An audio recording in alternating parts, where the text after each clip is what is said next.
था, बाकी तो माल लेके आ रहा था। हाँ, हाँ। आके वो सारा जगह उठेगा तब भी वो ये पूरा कितना था, 4 घर पे या 5 घर पे लगा था, वो लगाया था। जब भी इधर आया 3 में लगाया और इतना जोर से टर्निंग मारा इसमें,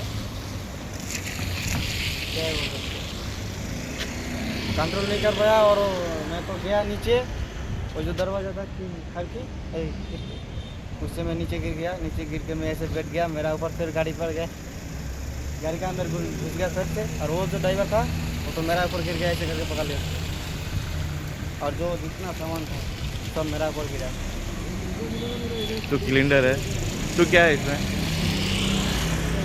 हेल्पर है। हेल्पर है।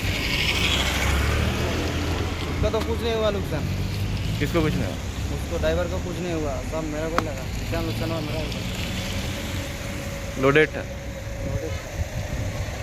अभी इधर से इधर पूरा गया मेरा। क्या बोलूं? मैं तो उठ गया, गिर के उठ गया। मैं तो उठ नहीं पा रहा था गिर के, इतना जोर से लगा मेरे को। उसको क्या लगा, उसको तो पकड़ लिया मैं, मेरा ऊपर गिरा।